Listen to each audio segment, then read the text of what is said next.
நான் இந்த குக்கீஸ் பண்ணுறப்போ 4 பெரிய தப்பு பண்ணிட்டேங்க. ஆமாங்க. இதில் நான் ரிஃபைன்ட் ஒயிட் சுகருக்கு பதிலாக ஜாக்ரி பவுடர், அதாவது புரிகிற மாதிரி சொல்லணும்னா நாட்டு சர்க்கரை ஆட் பண்ணிட்டேன். அதோட எப்படி விட முடியும் அப்படின்னு சொல்லிட்டு மைதாக்கு பதிலாக ராகி மாவு வேறு சேர்த்துட்டேன். இதுதாங்க நான் பண்ண 2வது தப்பு. 3வது தப்பு என்னென்னா, இதில் குக்கீஸ் நல்லா உப்பி வர்றதுக்கு அப்படின்னு சொல்லிட்டு பேக்கிங் பவுடரோ வாசம் வர்றதுக்கு அப்படின்னு சொல்லிட்டு ஆர்டிஃபிஷியல் ஃப்ளேவர் ஏஜென்ட் எதுவும் சேர்க்காம விட்டுட்டேன்.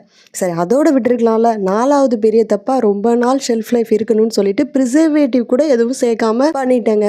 இந்த 4 தப்போட இம்பேக்ட் என்னென்னா, என்னோட பையன் பிஸ்கெட் குக்கீஸ் வேணும் அப்படின்ட்டு கேட்குறப்போ கடையில் நெய் பிஸ்கட்டுன்ற பேரில் கொடுக்குற டால்டா பிஸ்கட்டை எப்படி கொடுக்கறதுன்னு பயந்துட்டு பிள்ளை கேட்குறத தர முடியலையே அப்படின்ற கில்ட்டில் இல்லாமல் அவங்க கேட்குறத விட டேஸ்ட்டாக அதுவும் ஹெல்த்தியாக கொடுக்குறேன். அவனுக்கு பிடிச்சிருந்தா சூப்பர் அப்படின்றத இப்படி கையை ஆட்டி ஆட்டி தான் சொல்லுவான். நான் பண்ண தப்பு தான் அப்படின்னு நினைக்கிறீங்களா, இல்லை சரின்னு நினைக்கிறீங்களா?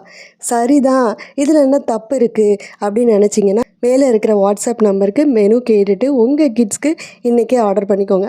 அசார்ட்டட், அதாவது வெரைட்டி ஆஃப் ராகி குக்கீஸ் இப்போ ப்ரீ புக்கில் டிமாண்டில் போயிட்டுருக்கு. Ragi choco chip cookies, ragi almond cookies, chocolate flavour ragi cookies regular cookies ப்ரைஸ்லேயே இந்த ஏப்ரல் மந்த் எண்டு வரைக்கும் ஆஃபரில் இருக்குது. ஸோ உங்கள் ஆர்டரை நான் பண்ண விஷயம் கரெக்டு அப்படின்னு நினைக்கிறவங்க உடனே ப்ளேஸ் பண்ணிக்கோங்க.